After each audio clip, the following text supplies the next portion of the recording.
Audio Jungle. झूठे कागजात बना के लोगों ने सरकारी दफ्तर से पैसा निकाला था, जिसको लेके बोर्ड को जानकारी मिलने के बाद बोर्ड ने बंड गार्डन पुलिस स्टेशन में एफआईआर दर्ज कराई थी। 5 लोगों को गिरफ्तारी हुई और जांच पुलिस की चल रही है।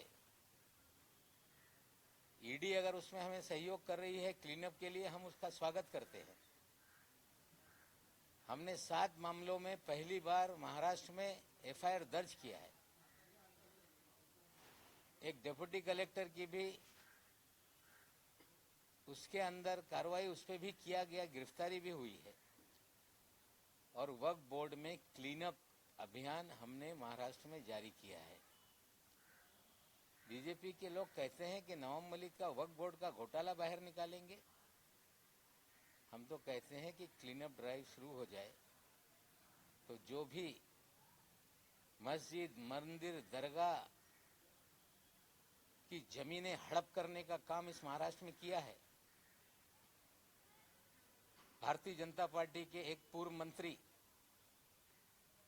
उन्होंने सैकड़ों एकड़ जमीन मंदिर की हड़पी है। मैं तो चाहता हूं जो ईश्वर के नाम पे, अल्लाह के नाम पे जमीनें दी गई और महाराष्ट्र में लोगों ने लूटा है, उस सभी लोगों को जेल में डाला जाए। हमने तो कार्रवाई शुरू की है, लेकिन ईडी भी उसमें मुझे सहयोग करेगी, मैं उसको पूरी तरह से अपेक्षा करता हूं। लेकिन मंदिर की जमीन पूर्व मंत्री ने कैसे हड़पा, कैसे सैकड़ों करोड़ रुपया खाया, उसका भी भंडाफोड़ करेंगे। और हमें लगता है कि जो अधिकारी ये समझ रहा है कि आकाओं के कहने से नवाब मलिक डर जाएगा, नवाब मलिक किसी से डरने वाला नहीं। चोरों ने है ललकारा, मिलेगा जवाब करारा। हम स्पष्ट रूप से कहते हैं, हमने तो कार्रवाई शुरू की है, लेकिन ईडी भी उसमें मुझे सहयोग करेगी, मैं उसको पूरी तरह से अपेक्षा करता हूं। लेकिन मंदिर की जमीन पूर्व मंत्री ने कैसे हड़पा, कैसे सैकड़ों करोड़ रुपया खाया, उसका भी भंडाफोड़ करेंगे। और हमें लगता है कि जो अधिकारी ये समझ रहा है कि आकाओं के कहने से नवाब मलिक डर जाएगा, नवाब मलिक किसी से डरने वाला नहीं। चोरों ने है ललकारा, मिलेगा जवाब करारा। हम स्पष्ट रूप से कहते हैं कि इस तरह की गीदड़ भपकी से नवाब मलिक डरने वाला नहीं।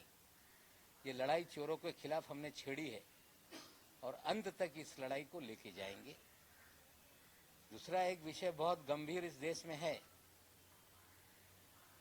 कि एक महिला को, जो फिल्म अभिनेत्री है, केंद्र की सरकार ने उसे पद्मश्री देने का काम किया है। जिस तरह से बयान दिया गया कि 1947 15 अगस्त के दिन आजादी भीख में मिली और सही आजादी 2014 में देश को मिली है। हम कठोर शब्दों में इस बयान की निंदा करते हैं। 1857 से लेकर 1947 तक इस देश में लोगों ने अपने प्राणों की आहुति दी कि गोरों को इस देश से भगाया जाए। जो लोग गोरों के समर्थन में खड़े थे, अंग्रेजों के समर्थन करने वाले लोग, उनके जरिए पद्मश्री देने वाले लोगों को जिस तरह से ये कहलाने के लिए आगे किया जा रहा है कि आजादी 2014 में मिली, 1947 की आजादी भीख में मिली थी, हमें लगता है उन्होंने लाखों स्वतंत्रता सेनानियों का अपमान किया है। वो लोग जिन्होंने अपने प्राणों की आहुति दी, उनको अपमानित करने का काम, उन्होंने लाखों स्वतंत्रता सेनानियों का अपमान किया है। वो लोग जिन्होंने अपने प्राणों की आहुति दी, उनको अपमानित करने का काम किया। गांधी जी से लेकर सभी स्वतंत्र सेनानी जिन्होंने एक लंबे अरसे तक ये लड़ाई लड़ी थी, उनको अपमानित करने का काम किया है। हमें लगता है कि मोहतरमा मनाला क्रीम लेकर ज्यादा बोल रही हैं।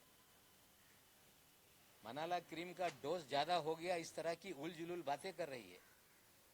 हम मांग करते हैं कि केंद्र की सरकार तात्काल रूप से उस कंगना राणावत का पद्मश्री वापस ले और देश के स्वतंत्रता सेनानियों का अपमान करने के लिए मुकदमा दर्ज करके तात्काल रूप से गिरफ्तार करें।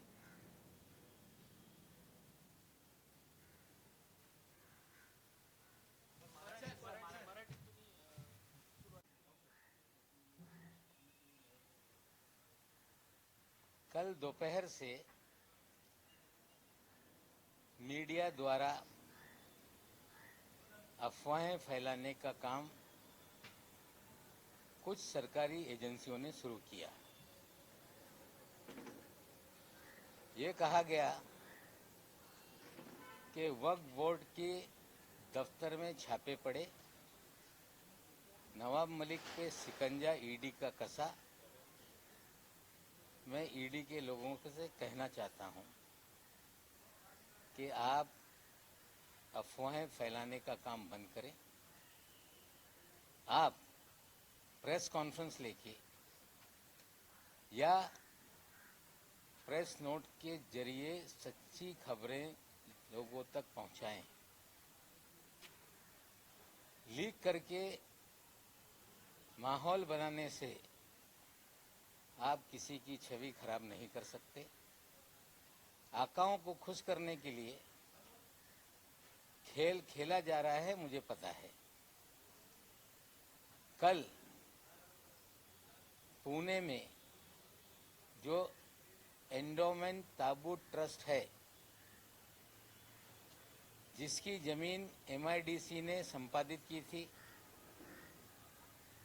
झूठे कागजात बना के लोगों ने सरकारी दफ्तर से पैसा निकाला था, जिसको लेके बोर्ड को जानकारी मिलने के बाद बोर्ड ने बंड गार्डन पुलिस स्टेशन में एफआईआर दर्ज कराई थी।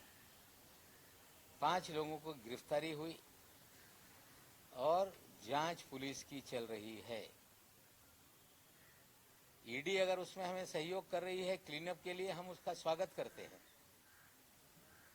हमने 7 मामलों में पहली बार महाराष्ट्र में एफआईआर दर्ज किया है। एक डिप्टी कलेक्टर की भी उसके अंदर कार्रवाई उस